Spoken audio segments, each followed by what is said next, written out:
আমাদের দেশের সমস্যাটা কোন জায়গায়? সেটা হচ্ছে যে আমরা একটা ঔপনিবেশিক শিক্ষা ব্যবস্থা, শাসন ব্যবস্থা পেয়েছি। উপনিবেশিক মানসিকতা নিয়েই আমাদের নতুন রাষ্ট্র পরিচালনার চেষ্টা করেছি। আমরা শিক্ষা ব্যবস্থাকে শুধুমাত্র একটু লিখিত ফরম্যাটের মধ্যে নিয়ে এসেছি। পাশ্চাত্য এবং প্রাচ্য শিক্ষার মধ্যে যে মেলবন্ধনটি হওয়ার প্রয়োজন ছিল, সেটা করতে আমরা ব্যর্থ হয়েছি। বাংলাদেশের এই শিক্ষা ব্যবস্থার সংকটটা আসলে কোথায়? সমাধান সম্ভব কিনা? ইন্টারমিডিয়েটের তাদের যে বয়স, এই বয়সেই আসলে মানুষ ভুল করে। তারা কি ভুল করলো না সঠিক পথ বেছে নিল, সেটা হয়তো আমরা বিস্তারিত আলোচনায় শুনবো। কোথায় দাঁড়িয়ে আছি আমরা শিক্ষা ব্যবস্থার? প্রথম কথাটা হচ্ছে যে মানুষের কোনো কাজই একেবারে শতভাগ সঠিক হবে না। শতভাগ সঠিক হলে যেটা হয় সেটা হচ্ছে তার আর প্রবৃদ্ধি ঘটে না। কাজেই সব কিছুর মধ্যে ত্রুটি থাকবে। আমাদের বিবেচনা করতে হবে যে আমরা মূল পরিকল্পনার সময় সেই ত্রুটিটা কতখানি মুক্ত করার চেষ্টা করেছি। ধরা যাক আমরা যদি অ্যাভারেজ লাইন ধরি, যে আমরা যদি মনে করি যে আমার আলটিমেটটা হচ্ছে 100, যেখানে আমি পৌঁছাতে চাই, অভিষ্ট লক্ষ্য যেটা আমরা বলি, তার যদি আমরা 60 অর্জন করতে পারি তাহলে আমি বলবো যে আমরা মোটামুটি সঠিক পথে আছি। কিন্তু তার নিচে যদি চলে আসে তাহলে বুঝতে হবে যে আমাদের ব্যর্থতার পরিমাণটা বেশি। এই মোটামুটি একটা বেজ লাইন আমরা ধরে নিতে পারি। আমাদের দেশের সমস্যাটা কোন জায়গায়? সেটা হচ্ছে যে আমরা একটা ঔপনিবেশিক শিক্ষা ব্যবস্থা, শাসন ব্যবস্থা পেয়েছি। এই কথাটি যতটা আমরা কেতাবিভাবে বলি, এই ঔপনিবেশিক শিক্ষা ব্যবস্থা বা শাসন ব্যবস্থা পরিবর্তনের জন্যে আমাদের উদ্যোগ তেমন কখনো কোনো দৃশ্যমান উদ্যোগ আমরা দেখি না। সেটা প্রশাসনের ক্ষেত্রে যেহেতু ঘটেছে, রাজনীতির ক্ষেত্রে যেহেতু ঘটেছে, সেটা শিক্ষা ব্যবস্থায় অনিবার্যভাবে ঘটবে। অর্থাৎ আমরা একটি উপনিবেশিক মানসিকতা নিয়েই আমাদের নতুন রাষ্ট্র পরিচালনার চেষ্টা করেছি। সেক্ষেত্রে আমরা কোন দিকে নজর দিইনি হচ্ছে আমাদের দেশীয় শিক্ষা ব্যবস্থা কিছু ছিল কিনা। সেই শিক্ষা ব্যবস্থাটা কি এতটাই প্রাচীন ছিল যে আধুনিক যুগে সেটাকে আমরা অভিযোজন করতে পারতাম না, নাকি পাশ্চাত্য শিক্ষা এতটাই মজবুত ছিল এবং এতটাই আমাদের থেকে মূল্যবান ছিল যে আমাদের ওখানেই গা ভাসাতে হবে। অর্থাৎ আমি বলতে চাইছি পাশ্চাত্য এবং প্রাচ্য শিক্ষার মধ্যে যে মেলবন্ধনটি হওয়ার প্রয়োজন ছিল, সেটা করতে আমরা ব্যর্থ হয়েছি।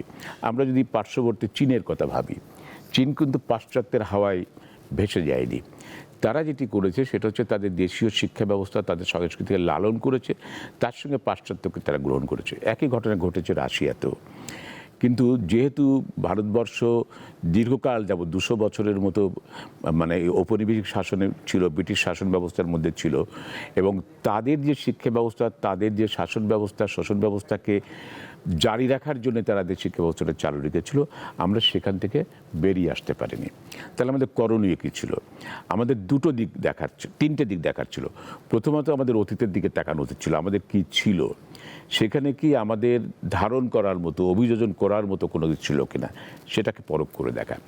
আর একটা হচ্ছে যে আমরা যে পদ্ধতির মধ্য দিয়ে গেছি, অর্থাৎ পাশ্চাত্য শিক্ষার যে মধ্য দিয়ে গেছি, সেটি যদি আমাদের থেকে উন্নততর হয়, তার কতটুকু আমাদের জন্য অ্যাডাপ্ট করা যাবে। সেটাকে হুবহু অ্যাডাপ্ট করতে হবে, না সেটাকে আমাদের মতো করে তৈরি করতে হবে। এই কাজটা আমাদের দেশে আমরা সফলভাবে করতে পারিনি। তারপরে যেটা ছিল যে বর্তমান বিশ্ব যেভাবে পরিবর্তিত হচ্ছে, আমরা কি তার সাথে মিলাতে যাব? এই তিনটে জায়গা যদি আমরা আরও সঠিকভাবে ধরতাম বা চেষ্টা করতাম, তাহলে আমার মনে হয় আমাদের শিক্ষা ব্যবস্থায় পরিবর্তন ঘটতো। যেমন ধরা যাক, বর্তমান বিশ্বে ধরা হয় যে ফিনল্যান্ডের শিক্ষা ব্যবস্থাটা খুব উন্নত। তাহলে ফিনল্যান্ডের শিক্ষা ব্যবস্থা উন্নত কেন, সেটা আমাকে আগে জানতে হবে। সেটা যদি আমি জানতে পারি, তাহলে সেখানে দেখব যে সেখানে প্রথম শর্ত হচ্ছে শিশুদের পরে অত্যাচার করা যাবে না। আমাদের শিক্ষা ব্যবস্থা ঠিক তার বিপরীত। আমরা মনে করেছি শিশুদের পরে অত্যাচার করা যাবে না, একথার মানে হচ্ছে যে আমরা শিশুদেরকে বেত মারব না। ব্যাপারটা ওই রকমের নয়। মানে বেত মারলেই একজনের পরে আমি শাস্তি দিচ্ছি, ঘটনাটা সেভাবে ঘটে না। ঘটনাটা ঘটে আমরা একজন সফল ছাত্রকে এবং একজন আপাত ব্যর্থ ছাত্রকে আমরা কিভাবে দেখব, মানে তাকে আমি কিভাবে ব্যবহার করব। যে ব্যর্থ হয়েছে সে কি সত্যিকারেই ব্যর্থ, নাকি সে আপাত ব্যর্থ হয়েছে? সে কি এই ক্ষেত্রে ব্যর্থ, অন্য ক্ষেত্রে সফল? তাহলে আমরা সফলতার দিককে আমরা তাকে হাইলাইট করব কিনা, আমরা এই দিকটা দেখি না। আমরা ভালো ছাত্রের একটা আলাদা সংজ্ঞা করে দিয়েছি।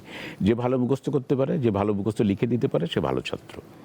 কিন্তু যে ছেলেটি ভালো গান গাচ্ছে, যে ছেলেটি ভালো নাচছে, তাকে আমরা এনকারেজ করছি না। অর্থাৎ আমরা শিক্ষা ব্যবস্থাকে শুধুমাত্র একটু লিখিত ফরম্যাটের মধ্যে নিয়ে এসেছি। এর বাইরে তাদের স্বতন্ত্র চিন্তা আছে, সে যে ভিন্নভাবে পৃথিবীকে দেখতে পারে, নতুনভাবে পৃথিবীকে ব্যাখ্যা করার চেষ্টা করে, এবং কোনো কোনো ধারণা কখনো কখনো সাংঘর্ষিক হয়ে যায়, শিক্ষকের বিশ্বাসের সাথে সাংঘর্ষিক হয়ে যায়, সমাজের সাথে সাংঘর্ষিক হয়ে যায়। সেটাকে আমরা উপলব্ধি করি না যে ওই প্রজন্ম আমার থেকে আরও অধিক কিছু ভাবছে, অগ্রবর্তী কিছু ভাবছে। সুতরাং তার সেই ভাবনাটাকে আমরা যেন মানে পিছে না মারি। এই জায়গাটিতে হচ্ছে আমাদের সব থেকে বড় দুর্বলতা। আমরা শিক্ষকের চিন্তাটাকে ছাত্রের পরে চাপিয়ে দিচ্ছি, কিন্তু শিক্ষার যে গ্রিক শব্দটা পেডাগজি, সেটার মানে কিন্তু শিশুদের জন্য জ্ঞান। অর্থাৎ শিশুর মনের মতো করে তার বিকাশ ধর্মতার মধ্য দিয়ে যদি আমি বিকশিত হতাম, শিশু কিভাবে ভাবছে। আমার বয়স এখন ধরা যাক 50 বছর বা 40 বছর যদি হয়, তাহলে 40 বছর পরেই যে শিশু জন্মেছে তার চিন্তার আমার চিন্তার মধ্যে ফারাক আছে। আমি তার চোখ দিয়ে পৃথিবীকে দেখতে পারছি কিনা। যদি পেরে থাকি তাহলে কিছুটা হলো, আর যদি না পারে তাহলে আমার পুরনো চিন্তা তারপরে চাপিয়ে দিচ্ছি। আমাদের গোটা শিক্ষা ব্যবস্থার মধ্যে, আমাদের মূল্যবোধের ক্ষেত্রে হোক, আমাদের সামাজিকতার মধ্যে হোক, এই আমার চিন্তা অর্থাৎ শিক্ষকের চিন্তা ছাত্রের পরে চাপিয়ে দেওয়ার একটা প্রবণতা।